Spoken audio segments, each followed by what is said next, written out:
الشمس والقمر بحسبان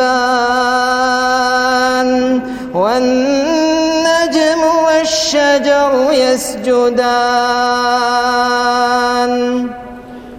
والسماء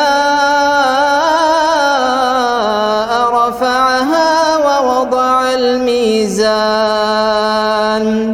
ألا تطغوا في الميزان وأقيموا الوزن بالقسط ولا تخسروا الميزان والأرض وضعها للأنام فيها فاكهة والنخل ذات الأكمام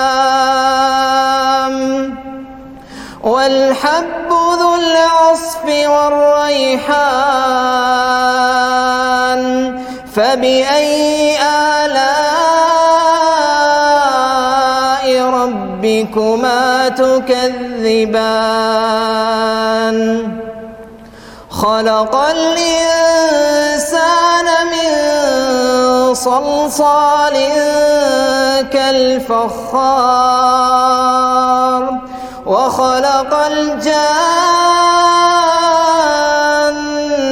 من مارج من نار فبأي آلاء ربكما تكذبان رب المشرقين ورب المغربين فبأي آلاء ربكما تكذبان مرج البحرين يلتقيان بينهما برزخ لا يبغيان فبأي آلاء ربكما تكذبان يخرج منهما اللؤلؤ والمرجان فبأي آلاء ربكما تكذبان وله الجوار المنشآت في البحر كالأعلام فبأي آلاء ربكما تكذبان صدق الله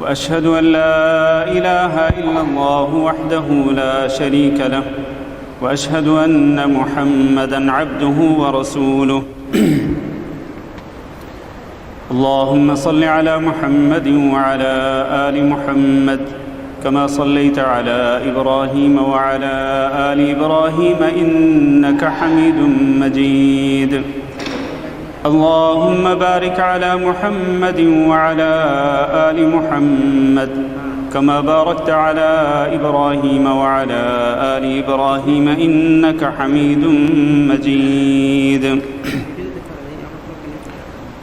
أما بعد فإن خير الحديث كتاب الله وخير الهدي هدي محمد صلى الله عليه وسلم وشر الأمور محدثاتها وكل محدثة بدعة وكل بدعة ضلالة وكل ضلالة في النار أعوذ بالله من الشيطان الرجيم يا أيها الذين آمنوا كتب عليكم الصيام كما كتب على الذين من قبلكم لعلكم تتقون أياما معدودات فمن كان منكم مريضا أو على سفر فعدة من أيام أخر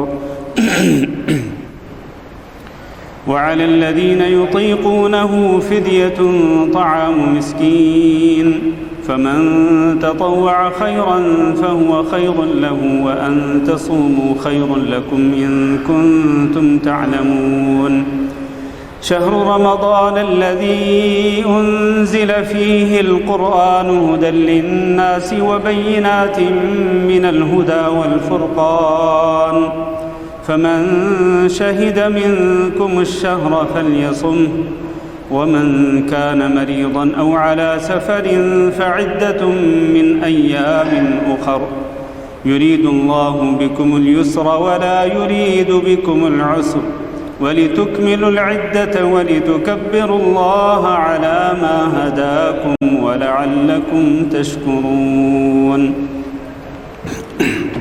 عزیز القدر بھائیو اور دوستو اور معززات ماؤں بہنوں بیٹیوں اور خواتین اسلام، ابھی آپ نے محترم جناب شیخ عبد الخالق مدنی صاحب کی زبانی سنا کہ میرے درس کا موضوع ہے قرآن ہمارا دستور حیات ہے۔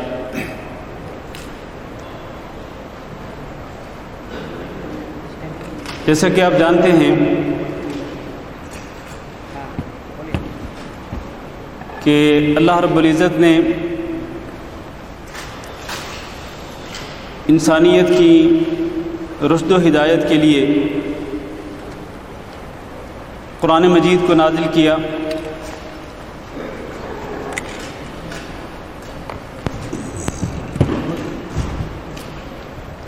اس قرآن مجید میں ہدایت ہے، رہنمائی ہے، اور اس قرآن مجید میں نصیحت ہے، اور اس میں اللہ رب العزت کے احکامات ہیں، اللہ کے اوامر ہیں کہ جن پہ اہل ایمان کو عمل کرنا ہے، اور اللہ کی نواہی اور محرمات ہیں کہ جن سے اہل ایمان کو اجتناب اور پرہیز کرنا ہے۔ اس قرآن مجید میں سابقہ امتوں کے واقعات ہیں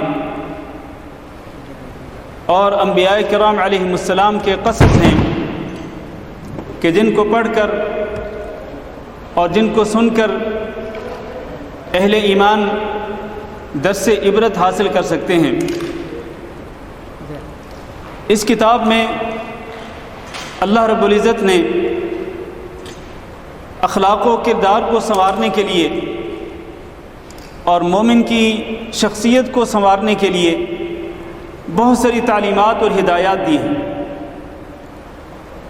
اسی طرح اللہ رب العزت نے اس کتاب میں اپنی طرف سے جو عبادات اہل ایمان پہ اللہ نے فرض کی ہیں، ان عبادات کے بہت سارے احکامات بھی اللہ تعالیٰ نے ذکر کیے ہیں۔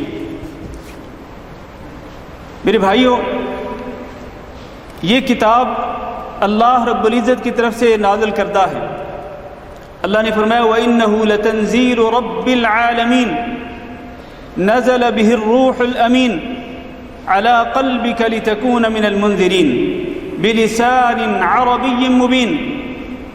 یہ کتاب رب العالمین کی طرف سے نازل کردہ ہے، اور اس کتاب کی عظمت اور اس کی قدر و منزلت اور اس کی شان و شوکت کے لیے یہی بات کافی ہے کہ یہ کس کی طرف سے نازل کردہ ہے؟ رب العالمین کی طرف سے. اور کس کے ذریعے اللہ رب العزت نے اس کو نازل کیا؟ نزل به الروح الامین. روح الامین یعنی حضرت جبرائیل علیہ السلام کے ذریعے، جو کہ فرشتوں میں سب سے افضل فرشتے ہیں، اللہ نے اس کتاب کو نازل فرمایا. اور کس پہ نازل فرمایا؟ علی قلبک لتکون من المنذرین. اے محمد صلی اللہ علیہ وسلم، جو کہ تمام انبیاء اور رسل علیہم السلام میں سب سے افضل اور سب سے بہتر ہیں، ان کے دل پر اللہ رب العزت نے اس کتاب کو نازل فرمایا. کس لیے؟ لتکون من المنذرین، تاکہ آپ ڈرانے والوں میں سے بن جائیں. اس کتاب کے ذریعے اس کتاب پر ایمان نہ لانے والوں کو اللہ تعالیٰ کے عذاب سے ڈرائیں. اور یہ کتاب بلسان عربی مبین، واضح عربی زبان کے اندر ہے. میرے بھائیوں، اللہ تعالیٰ نے اس کتاب کے فضائل اسی کتاب کے اندر بہت زیادہ بیان کیے ہیں. ہمارے پاس اتنا وقت نہیں ہے کہ وہ سارے فضائل بیان کریں. ان میں سے ایک اللہ کا فرمان آپ کے سامنے عرض کرتا ہوں. اللہ نے فرمایا ان الذین یتلون کتاب اللہ واقاموا الصلاۃ وانفقوا مما رزقناهم سرا وعلانیہ یرجون تجارۃ لن تبور. وہ لوگ جو اللہ کی کتاب کی تلاوت کرتے ہیں اور وہ 5 وقت نماز پابندی کے ساتھ پڑھتے ہیں، اور اللہ رب العزت نے انہیں جو مال دیا اس مال میں سے خرچ کرتے ہیں. یہ 3 صفات اللہ تعالیٰ نے ذکر فرمائیں. یتلون کتاب اللہ واقاموا الصلاۃ وانفقوا مما رزقناهم سرا وعلانیہ. کتاب اللہ کی تلاوت، اقامت الصلاۃ یعنی نمازوں کو پابندی سے پڑھنا، اور اللہ کے دیے ہوئے مال میں سے خرچ کرنا. جو لوگ ان 3 صفات کو اپناتے ہیں، فرمایا یرجون تجارۃ لن تبور، یہ اللہ رب العزت کے ساتھ ایسی تجارت کرتے ہیں کہ جس میں کبھی گھاٹا اور خسارہ نہیں ہوگا. میں اور آپ دنیا میں تجارت کرتے ہیں، کبھی فائدہ ہو جاتا ہے، کبھی گھاٹا اور خسارہ ہو جاتا ہے، لیکن یہ اللہ رب العزت کے ساتھ ایسی تجارت ہے کہ اس میں کسی قسم کا گھاٹا اور خسارہ نہیں ہوگا. دنیا میں بھی آپ کے لیے فوائد اور ثمرات، اور آخرت میں تو اس کے فوائد و ثمرات ہیں ہی. میرے بھائیوں اور میری ماؤں اور بہنوں، اس کتاب کا، قرآن مجید کا رمضان المبارک کے ساتھ بڑا گہرا تعلق ہے. اب یہ میں نے آپ کے سامنے آیات تلاوت کی ہیں. انہی آیات کے اندر اللہ رب العزت نے روزے کی فرضیت کا ذکر فرمایا، پھر روزے کے کچھ احکامات ذکر فرمائے. پھر اللہ نے فرمایا شہر رمضان الذی انزل فیہ القرآن. یہ ماہ رمضان وہ مہینہ ہے کہ جس میں قرآن مجید کو نازل کیا گیا. یہ وہ لنک ہے اور گہرا ربط ہے قرآن مجید کا ماہ رمضان کے ساتھ، کہ ماہ رمضان وہ مہینہ کہ جس میں قرآن مجید کو نازل کیا گیا. اور اس میں ہے کیا؟ فیہ ھدی للناس، اس میں ہدایت ہے تمام کے تمام لوگوں کے لیے، مومنوں کے لیے بھی اور کافروں کے لیے بھی، نیک وکار لوگوں کے لیے بھی، فاسقوں فاجروں کے لیے بھی، سب کے لیے. ھدی للناس، تمام کے تمام لوگوں کے لیے ہدایت ہے. جو نبی صلی اللہ علیہ وسلم کے دور میں تھے وہ بھی، جو ان کے بعد اب تک 14 صدیوں میں آئے ان کے لیے بھی، اور جو اب کے بعد قیامت تک جو لوگ آئیں گے، ان تمام کے تمام بنو آدم کے لیے یہ کتاب باعث ہدایت ہے اور یہ کتاب رہنمائی کرتی ہے. اگر ہم غور کریں تو رمضان اور قرآن کے درمیان کئی چیزیں مشترک ہیں، اور میں آپ سے امید رکھتا ہوں کہ آپ میری بات پہ توجہ رکھیں گے. رمضان اور قرآن کے درمیان کئی چیزیں مشترک ہیں۔ پہلی چیز یہ ہے کہ رمضان المبارک سال کے 12 مہینوں میں سب سے افضل مہینہ ہے اور اس میں کسی قسم کا اختلاف نہیں ہے۔ اسی طرح سے قرآن مجید آسمانی کتابوں میں سب سے افضل ترین کتاب ہے اور اس میں بھی کسی قسم کا اختلاف یا کسی قسم کا شک و شبہ نہیں۔ یہ پہلی مشترکہ چیز۔ دوسری چیز یہ ہے کہ اللہ رب العزت نے، جس طرح بھی میں نے عرض کیا، اللہ رب العزت نے قرآن مجید کو کس مہینے کے اندر نازل فرمایا؟ جواب دیجئے۔ رمضان المبارک کے اندر۔ یہ ایک مشترکہ چیز ہے۔ رمضان المبارک کا مہینہ وہ کہ جس میں قرآن نازل ہوا، اور قرآن وہ جو کہ ماہ رمضان کے اندر نازل ہوا۔ یہ ایک مشترکہ چیز ہے۔ تیسری چیز یہ ہے کہ اللہ تعالیٰ نے اس قرآن مجید کے بارے میں ارشاد فرمایا سورۃ البقرہ کے شروع میں ہی، الف لام میم ذالک الکتاب لا ریب فیہ ھدی للمتقین۔ یہ کتاب وہ ہے کہ جس میں کسی قسم کا شک و شبہ نہیں، اور اس میں ہدایت ہے کن لوگوں کے لیے؟ کن لوگوں کے لیے؟ متقین کے لیے، تقوی اختیار کرنے والے لوگوں کے لیے، پرہیزگار لوگوں کے لیے اس کتاب میں ہدایت ہے۔ اس لیے کہ متقی اور پرہیزگار لوگ ہی اس کتاب سے ہدایت حاصل کرتے ہیں، اس سے رہنمائی حاصل کرتے ہیں، اس سے نصیحت حاصل کرتے ہیں، اور اس میں اللہ رب العزت کی ذکر کی گئی تعلیمات پہ عمل کرتے ہیں۔ تو ایک طرف اللہ تعالیٰ نے اس کتاب کے بارے میں فرمایا کہ یہ متقین کے لیے ہدایت ہے، دوسری طرف اللہ تعالیٰ نے جہاں رمضان المبارک کے روزوں کا ذکر فرمایا یا ایھا الذین آمنوا کتب علیکم الصیام کما کتب علی الذین من قبلکم لعلکم تتقون۔ ادھر ہے فیہ ھدی للمتقین، اور ادھر ہے کتب علیکم الصیام لعلکم تتقون۔ تم پہ اے اہل ایمان روزے اس لیے فرض کیے گئے ہیں کہ تاکہ تم تقوی اختیار کرو، تاکہ تم پرہیزگار بن جاؤ۔ تو گویا کہ قرآن مجید وہ پرہیزگار لوگوں کے لیے ہدایت، اور یہ روزہ کیوں فرض کیا گیا؟ اس لیے کہ اس کے ذریعے بھی انسان کو تقوی حاصل ہوتا ہے اور اس کے دل میں اللہ رب العزت کا خوف اور اللہ کی خشیت پیدا ہوتی ہے۔ تیسری مشترکہ چیز روزوں کے درمیان اور اسی طرح قرآن مجید کے درمیان، روزے بھی اللہ رب العزت کے ہاں شفاعت کریں گے، اور یہ قرآن مجید بھی اللہ رب العزت کے ہاں شفاعت کرے گا۔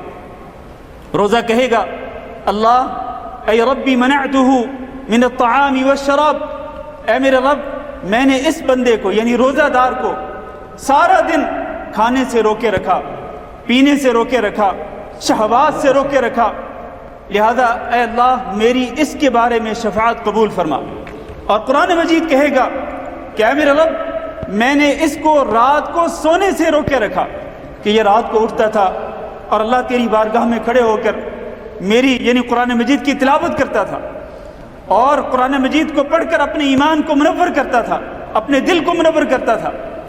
لہذا اے میرے رب میری اس کے بارے میں یعنی قرآن پڑھنے والے کے بارے میں، جو کہ قرآن کی وجہ سے رات کو سوتا بھی نہیں، یہ سوتا ہے تو کم سوتا ہے اور زیادہ تر یہ رات کا حصہ قرآن مجید کو پڑھتا رہتا ہے، میرے رب میری اس کے بارے میں شفاعت قبول فرما۔ نبی صلی اللہ علیہ وسلم نے فرمایا فیشفعان، روزے کی شفاعت روزہ دار کے حق میں قبول کی جائے گی، اور قرآن کی شفاعت قرآن پڑھنے والے کے حق میں قبول کی جائے گی۔ یہ ایک مشترکہ چیز ہے شفاعت کرنا۔ اسی طرح سے آپ یہ دیکھیں مشترکہ چیزوں میں سے ایک چیز یہ بھی ہے کہ اللہ رب العزت روزے پر بہت ہی زیادہ اجر و ثواب عطا کرتا ہے، جیسا کہ نبی صلی اللہ علیہ وسلم نے ارشاد فرمایا کہ کل عمل ابن آدم له الا الصوم فانه لی وانا اجزی به، کہ ابن آدم کے سارے اعمال اس کے لیے ہیں سوائے روزے کے، کہ جو میرے لیے ہوتا ہے لہذا میں ہی اس کا بدلہ دوں گا۔ اللہ رب العزت کی طرف سے روزے کا اجر و ثواب روزے دار کو کتنا دیا جائے گا اس کا ہم تصور بھی نہیں کر سکتے ہیں۔ انما یوفی الصابرون اجرهم بغیر حساب، کیونکہ اللہ نے فرمایا کہ صبر کرنے والوں کو ان کا اجر بغیر حساب کے دیا جائے گا۔ روزہ دار روزے کی حالت میں صبر کرتا ہے۔ کس طرح صبر کرتا ہے؟ کہ وہ کھانے پینے سے اپنے آپ کو روکتا ہے، شہوات سے لذات سے اپنے آپ کو روکتا ہے، اور اللہ رب العزت کی اطاعت پہ اپنے آپ کو ثابت قدم رکھتا ہے، اور اگر کوئی آزمائش تکلیف آتی ہے اس کو برداشت کرتا ہے۔ تو روزہ دار صبر کرنے والوں میں بہترین صبر کرنے والا ہے، لہذا روزہ دار کو اس صبر کی وجہ سے بغیر حساب کے اجر و ثواب دیا جائے گا۔ تو یہ اجر و ثواب بہت ہی زیادہ جس کا ہم تصور بھی نہیں کر سکتے۔ اسی طرح قرآن مجید کی طرف آئیے، قرآن مجید کی تلاوت کریں تو ایک ایک حرف پر آپ کو 10 نیکیاں ملتی ہیں۔ نبی صلی اللہ علیہ وسلم نے ارشاد فرمایا کہ میں نہیں کہتا کہ الف لام میم ایک حرف ہے، بلکہ الف ایک حرف ہے، لام دوسرا حرف ہے، میم تیسرا حرف ہے۔ الف لام میم پڑھنے پر آپ کو 30 نیکیاں ملتی ہیں۔ اور قرآن مجید جو یہ مصحف المدینہ ہمارے سامنے ہے، اس کے ایک پارے کے اندر 20 صفحات ہوتے ہیں۔ ایک صفحے کے اندر اگر ایک محتاط اندازہ لگایا جائے تو اس کے اندر جتنے حروف ہیں ان کو پڑھنے پر، ایک صفحے کے حروف کو پڑھنے پر 5000 نیکیاں ملتی ہیں۔ اور اگر آپ ایک پارے کے 20 صفحات پڑھتے ہیں تو کتنی ہو جائیں گی؟ بتائیے کتنی ہو جائیں گی نیکیاں؟ آسان سا حساب ہے، 1,00,000 نیکیاں۔ ایک پارہ اگر آپ تلاوت کرتے ہیں تو 1,00,000 نیکیاں، جو اس سے زیادہ بھی ہو سکتی ہیں۔ یہ ایک محتاط اندازہ ہے میرے بھائیوں، کتنا اجر و ثواب ہے یہ۔ ایک پارہ پڑھیں اور 1,00,000 نیکیاں۔ اور رمضان المبارک کے مہینے کے اندر تو ماشاءاللہ کئی لوگوں کو اللہ تعالیٰ دن اور رات میں کئی پارے پڑھنے کی توفیق دیتا ہے۔ اگر ایک بندہ 4 پارے پڑھتا ہے تو اس کو 4,00,000 نیکیاں، اگر 5 پارے پڑھتا ہے تو اس کو 5,00,000 نیکیاں۔ اور کئی لوگ ہر 3 دن کے اندر قرآن مجید کو ختم کرتے ہیں، یعنی ہر دن کے اندر وہ 10 پاروں کی تلاوت کرتے ہیں، 10,00,000 نیکیاں وہ ایک دن کے اندر کما لیتے ہیں۔ اتنی زیادہ نیکیاں، تو یہ ایک مشترکہ چیز ہے کہ روزے کے لیے بھی بے بہا اجر و ثواب، اور اسی طرح قرآن مجید کی تلاوت پر بھی بہت ہی زیادہ اجر و ثواب۔ میرے عزیز بھائیوں، قرآن مجید ہمارا دستور حیات ہے۔ میں قرآن مجید کے جو فضائل ہیں، بے شمار فضائل ہیں، میں ان کو چھوڑ رہا ہوں میرے بھائیوں۔ ہم اپنے اصل موضوع کی طرف آتے ہیں۔ قرآن مجید کی کچھ قدر و منزلت اور اہمیت بیان کرنے کے بعد اللہ تعالیٰ نے قرآن مجید کو کیوں نازل کیا ہے؟ میرے بھائیوں، اس کا سب سے پہلا حق قرآن مجید کا ہمارے اوپر یہ ہے کہ ہم قرآن مجید کی تلاوت کریں۔ اللہ تعالیٰ نے قرآن مجید میں ارشاد فرمایا رتل القرآن ترتیلا، قرآن مجید کو ترتیل کے ساتھ، تجوید کے ساتھ پڑھیں۔ اور اسی طرح اللہ رب العزت نے فرمایا قرآن مجید کی تلاوت کے بارے میں کہ الذین آتیناہم الکتاب یتلونہ حق تلاوتہ اولئک یؤمنون بہ، جن کو ہم نے کتاب دی ہے وہ اس کتاب کی تلاوت کما حقہ کرتے ہیں، یعنی جس طرح تلاوت کرنے کا حق ہے اس طرح تلاوت کرتے ہیں۔ تو اللہ نے فرمایا یہ جو کما حقہ تلاوت کرنے والے لوگ ہیں اس کتاب کی، اولئک یؤمنون بہ، حقیقت میں اس کتاب پر ایمان لانے والے بھی یہی لوگ ہیں۔ میرے بھائیوں، ہم ذرا اپنے گریبان میں بھی جھانک کے دیکھیں کہ اس قرآن مجید کی تلاوت کا کتنا حصہ ہماری زندگیوں کے اندر ہے۔ آج کل تو چلو رمضان المبارک کا مہینہ ہے، اللہ تعالیٰ کم و بیش تھوڑا بہت ہر ایک کو اللہ تعالیٰ توفیق دیتا ہے، قرآن مجید کی تلاوت کرتے ہیں، لیکن اس کے علاوہ باقی 11 مہینے جو ہیں ہم کتنا قرآن مجید اٹھاتے ہیں، اور ان 11 مہینوں کے اندر ہمارا قرآن مجید کے ساتھ کتنا تعلق ہوتا ہے۔ تو اللہ تعالیٰ یہ فرما رہے ہیں کہ قرآن مجید کی کما حقہ تلاوت کرنے والے لوگ ہی اصل میں اس کتاب پر ایمان لانے والے ہیں۔ تو بہت سارے لوگوں کا جو ایمان ہے اس کتاب پر وہ صرف زبانی کلامی ہے، عملی طور پر کچھ بھی نظر نہیں آتا ہے۔ عملی طور پر بہت سارے لوگوں نے اس قرآن مجید کو خوبصورت غلافوں کے اندر لپیٹ کر الماریوں کی زینت بنا دیا ہے، نہ اس کو اٹھا کر پڑھنا گوارا کرتے ہیں، زحمت گوارا کرتے ہیں، اور نہ ہی اس کا مطالعہ کرتے ہیں۔ تو پہلا حق اس کتاب کا ہمارے اوپر یہ ہے کہ ہم اس کی تلاوت کریں۔ اور یہاں ایک بات اور بھی ہے، تلاوت بھی کیسے کریں؟ تلاوت اس طرح کریں جس طرح تلاوت کرنے کا حق ہے، تلاوت اس طرح کریں جس طرح اللہ تعالیٰ نے اس کتاب کو ہمارے اوپر نازل فرمایا ہے۔ اپنی منمانی نہیں چلے گی کہ جو جیسے چاہے قرآن مجید کو پڑھتا رہے۔ آپ کے پاس اگر کسی کا خط آتا ہے اور اس خط کے اندر اس کا جو کلام لکھا ہوا ہے، اگر آپ اس کلام کو اس طرح نہیں پڑھتے جس طرح کہ اس کے اندر وہ لکھا گیا ہے، اور لکھنے والے کو پتہ چل جائے کہ اس کو تو پڑھنا بھی نہیں آتا، تو وہ آپ سے ناراض ہو جائے گا کہ میں نے اتنے اہتمام کے ساتھ اس کو خط بھیجا، لیکن اس کو تو وہ خط میرا پڑھنا بھی نہیں آتا ہے۔ قرآن مجید بھی اللہ رب العزت کا ایک مکتوب ہے، اللہ کا ایک لکھا ہوا خط ہے ہماری طرف، اس کو اس طرح پڑھنا چاہیے جس طرح اللہ نے اس کو بھیجا ہے۔ اس لیے اللہ نے فرمایا رتل القرآن ترتیلا۔ دکھ اور افسوس کی بات یہ ہے کہ بہت سارے لوگوں کو سورۃ الفاتحہ کی تلاوت بھی نہیں آتی صحیح طریقے سے، باقی قرآن مجید کو چھوڑ دیجیے۔ وہ سورۃ الفاتحہ جو کہ نماز کی ہر رکعت کا ایک رکن ہے کہ اس کے بغیر نماز ہوتی ہی نہیں ہے، وہ سورۃ الفاتحہ صحیح طریقے سے پڑھنا نہیں آتی۔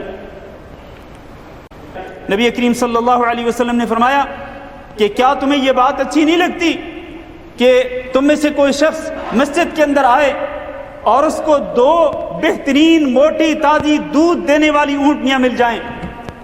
صحابہ کرام نے کہا یہ بات کس کو اچھی نہیں لگتی؟ اللہ کے رسول نے فرمایا تم میں سے کوئی شخص اگر اللہ کے گھر میں آئے اور وہ کتاب اللہ کی 2 آیتوں کو سیکھ لے تو یہ اس کے لیے 2 موٹی تازی دودھ دینے والی اونٹنیوں سے بہتر ہے، اور اگر 3 آیات کو سیکھے گا تو 3 اونٹنیوں سے زیادہ بہتر، 4 آیات کو سیکھے گا تو 4 اونٹنیوں سے بہتر۔ تو میرے بھائیوں، یہ قرآن مجید کی تلاوت کا جو طریقہ کار ہے اس کو سیکھنے کی فضیلت ہے، اس کا اہتمام کیجیے خصوصی طور پر۔ اور کئی لوگ جو ہیں وہ بڑی عمر کے ہو جاتے ہیں تو وہ شرماتے رہتے ہیں کہ جی کس طرح ہم قاری صاحب کے پاس جائیں، امام صاحب کے پاس جائیں اور ان سے کہیں کہ ہمیں سورۃ الفاتحہ سکھلائیں۔ ہماری مسجد کے اندر جو عدیلیہ میں ہے ابھی ایک پروگرام چل رہا ہے، وہاں پر لجنہ جمعیت احیاء التراث الاسلامی کی طرف سے انہوں نے ایک مشروع شروع کیا ہے کہ آئیے سورۃ الفاتحہ کی تلاوت کا صحیح طریقہ سیکھیے، اور اس کے لیے میری ڈیوٹی لگائی انہوں نے۔ الحمدللہ وہاں پر یہی گھروں میں کام کرنے والے جو لوگ ہوتے ہیں بنگلہ دیش کے، انڈیا کے، پاکستان کے، وہ لوگ آتے ہیں اور میرے پاس آ کے بیٹھ کے سورۃ الفاتحہ کی تلاوت سیکھتے ہیں۔ تو اس میں کسی قسم کا شرم و حیا نہیں ہونا چاہیے میرے بھائیوں۔ ایک انسان ساری زندگی طالب علم رہتا ہے، اللہ رب العزت کے دین کا طالب رہتا ہے، تو اس میں کسی قسم کا شرم نہیں ہونا چاہیے۔ دوسری بات یہ ہے میرے بھائیوں، میں بات مختصر کرتا ہوں کہ قرآن مجید کو اللہ تعالیٰ نے کیوں نازل فرمایا ہے؟ اس لیے کہ ہم تلاوت بھی کریں اور اس کے اندر تدبر اور غور و فکر بھی کریں۔ اللہ نے فرمایا کتاب انزلناہ الیک مبارک لیدبروا آیاتہ، یہ کتاب جس کو ہم نے آپ کی طرف نازل کیا ہے، کس لیے نازل کیا ہے؟ لیدبروا آیاتہ، تاکہ یہ اس کی آیات کے اندر تدبر کریں، غور و فکر کریں۔ بلکہ ایک آیت میں اللہ تعالیٰ نے توبیخ کے انداز میں، ڈانٹنے کے انداز میں فرمایا افلا یتدبرون القرآن ام علی قلوب اقفالها، کہ کیا یہ قرآن مجید کے اندر تدبر نہیں کرتے، اس کی آیات کے اندر غور و فکر نہیں کرتے، یا پھر ان کے دلوں کے اوپر تالے لگے ہوئے ہیں؟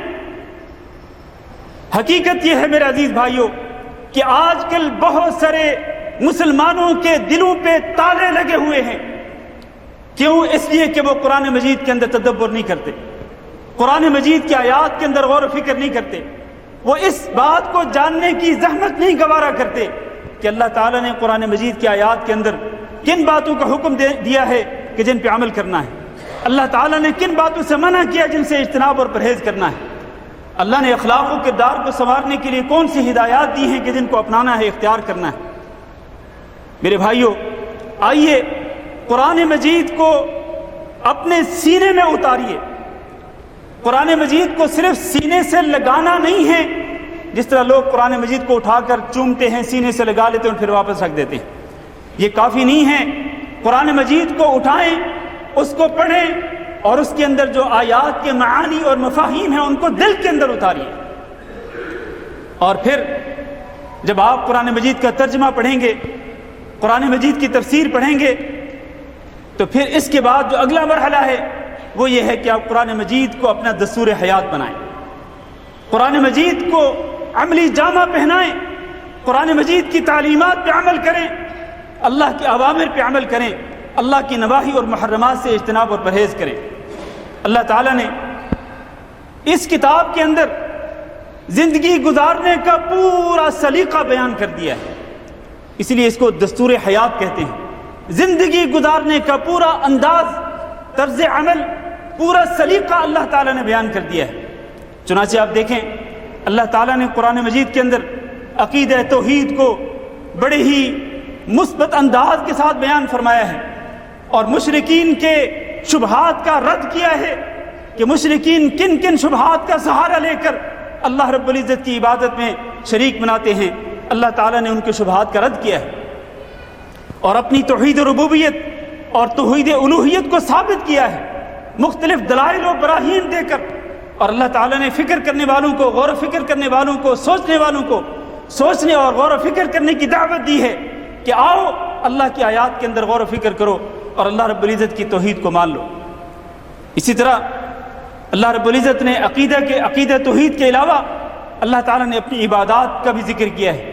نماز کے بارے میں آپ دیکھ لیں، روزے کے بارے میں آپ دیکھ لیں، زکوٰۃ کے احکامات کے بارے میں آپ دیکھ لیں، حج کے طریقہ کار کے بارے میں آپ دیکھ لیں، یہ جو فرائض اسلام ہیں یہ سارے کے سارے اس قرآن مجید کے اندر موجود ہیں۔ ہاں اگر کہیں اجمال ہے تو اس اجمال کو مزید کھولنے کے لیے، واضح کرنے کے لیے آپ کو نبی کریم صلی اللہ علیہ وسلم کی احادیث کی طرف رجوع کرنا پڑے گا، اور آپ صلی اللہ علیہ وسلم کی احادیث کو سامنے رکھتے ہوئے قرآن مجید کو سمجھنا ہوگا، ورنہ اس کے بغیر قرآن مجید مکمل طور پہ آپ سمجھ بھی نہیں سکتے ہیں۔ میرے بھائیوں، اللہ تعالیٰ نے انسان کی زندگی کے اندر پیش آنے والے جتنے بھی واقعات ہیں، جتنے بھی معاملات ہیں، ان تمام کے تمام معاملات کے بارے میں اللہ تعالیٰ نے بنیادی اصول اور ضوابط ذکر کر دیے ہیں۔ آپ دیکھ لیں جو معاشرتی زندگی ہے، نکاح اور شادی کے جو مسائل ہیں اللہ نے وہ ذکر کر دیے ہیں۔ اللہ نے یہ ذکر کر دیا کہ کن کن عورتوں کے ساتھ آپ نکاح نہیں کر سکتے۔ حرمت علیکم امہاتکم و بناتکم و اخواتکم و عماتکم و خالاتکم الی آخر الآیہ۔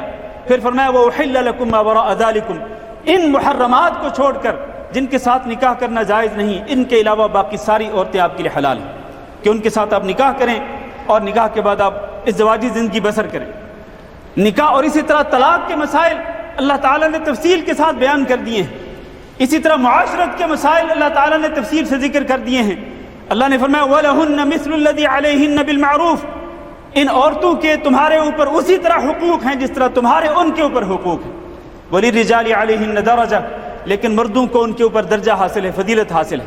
الرِّجَالُ قَوَّامُونَ عَلَى النِّسَاءِ، اسی طرح اللہ تعالیٰ نے اخلاق اور کردار کو سنوارنے کے لیے بہت ساری تعلیمات دی ہیں۔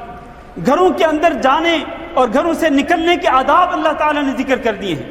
میل ملاقات کے آداب اللہ تعالیٰ نے ذکر کر دیے ہیں۔ فَإِذَا دَخَلْتُمْ بُيُوتًا فَسَلِّمُوا عَلَىٰ أَنفُسِكُمْ تَحِيَّةً مِّنْ عِندِ اللَّهِ مُبَارَكَةً طَيِّبَةً، جب اپنے گھر والوں کے پاس جاؤ تو ان کو سلام پیش کرو، اس لیے کہ یہ بہترین تحفہ ہے آپ کے گھر والوں کے لیے۔ میل ملاقات تک کے آداب اللہ نے قرآن مجید کے اندر بیان کر دیے۔ اور تو اور اللہ تعالیٰ نے خواتین کے جو مخصوص مسائل ہیں اللہ نے وہ بھی قرآن مجید کے اندر بیان کر دیے ہیں۔ وَيَسْأَلُونَكَ عَنِ الْمَحِيضِ قُلْ هُوَ أَذًى فَاعْتَزِلُوا النِّسَاءَ فِي الْمَحِيضِ وَلَا تَقْرَبُوهُنَّ حَتَّى يَطْهُرْنَ، عورتوں کے حقوق اللہ تعالیٰ نے بیان کر دیے۔ أَنْتُمْ لِبَاسٌ لَهُنَّ أُحِلَّ لَكُمْ لَيْلَةَ الصِّيَامِ الرَّفَثُ إِلَى نِسَائِكُمْ هُنَّ لِبَاسٌ لَكُمْ وَأَنْتُمْ لِبَاسٌ لَهُنَّ، یہ میاں بیوی کے درمیان جو تعلقات ہیں ان کو اللہ تعالیٰ نے بیان کر دیا ہے۔ اللہ تعالیٰ نے ان چیزوں کو بھی بیان کر دیا کہ جن کا کھانا آپ کے اوپر حرام ہے۔ حرمت علیکم المیتۃ والدم ولحم الخنزیر وما أهل لغير الله به والمنخنقة والموقوذة والمتردية والنطيحة وما أكل السبع إلا ما ذكيتم وما ذبح على النصب وأن تستقسموا بالأزلام، یہ جو کھانے کے لیے چیزیں حرام ہیں اللہ نے ان کو ذکر کر کے بیان کر دیا کہ ان سے آپ نے بچنا ہے، ان کو چھوڑ کر باقی چیزیں آپ کے لیے حلال ہیں۔ اسی طرح میرے بھائیوں میں کس چیز کو بیان کروں، اللہ تعالیٰ نے لین دین کے معاملات کو بھی بیان کر دیا۔ آیت المدائنہ سورۃ البقرہ میں جو سب سے بڑی آیت ہے پورے قرآن مجید کے اندر، یا ایھا الذین آمنوا اذا تداینتم بدین الی اجل مسمى فاکتبوہ، اس آیت کے اندر اللہ تعالیٰ نے لین دین کے مسائل واضح کر دیے ہیں۔ تو جو بھی انسان کی زندگی میں پیش آنے والے امور ہیں ان تمام امور کے متعلق اللہ تعالیٰ نے اس کتاب کے اندر اصول اور ضوابط ذکر کر دیے ہیں۔ لہذا ہمارا یہ فرض ہے میرے بھائیوں کہ ہم اس کتاب کی طرف لوٹیں۔ میرے بھائیوں جب تک امت مسلمہ اس کتاب کی طرف نہیں لوٹے گی، جب تک امت مسلمہ اس کتاب کی تعلیمات پہ عمل نہیں کرے گی، جب تک امت مسلمہ اس کتاب کو اپنا دستور حیات نہیں بنائے گی، اس وقت تک اس امت پر جو بادل چھائے ہوئے ہیں، تاریکی کے بادل، ذلت و رسوائی کے بادل، وہ نہیں چھٹ سکتے ہیں۔ مسلمان اپنے شان و شوکت والے دور کی طرف واپس نہیں پلٹ سکتے ہیں جب تک کہ وہ اس کتاب کی طرف واپس نہیں لوٹیں گے۔ اللہ کے نبی صلی اللہ علیہ وسلم نے بھی یہی ارشاد فرمایا تھا، میں تم میں 2 چیزیں چھوڑ کے جا رہا ہوں، جب تک تم ان 2 چیزوں کو مضبوطی سے تھامے رکھو گے کبھی گمراہ نہیں ہوگے۔ وہ 2 چیزیں کیا ہیں؟ اللہ کی کتاب ہے اور رسول اکرم صلی اللہ علیہ وسلم کی احادیث مبارکہ ہیں۔ میرا وقت ختم ہو چکا ہے، میں نے جو کچھ کہا ہے اللہ کی توفیق سے اللہ تعالیٰ سے دعا کرتے ہیں اللہ ہم سب کو اس پر عمل کرنے کی توفیق دے، اللہ اس کتاب کو ہمارے دلوں کا نور بنا دے، اللہ تعالیٰ اس کتاب کے ذریعے ہمارے دلوں کو بھی منور کر دے اور ہماری قبروں کو بھی منور کر دے، اور قیامت کے دن بھی اللہ رب العزت اس کتاب کو ہمارا رہنما ہمارا پیشوا بنائے، اور اس کتاب کی اللہ تعالیٰ ہم سب کو شفاعت قبول فرمائے، اور اس کتاب کی شفاعت کو ہمارے حق میں قبول فرمائے۔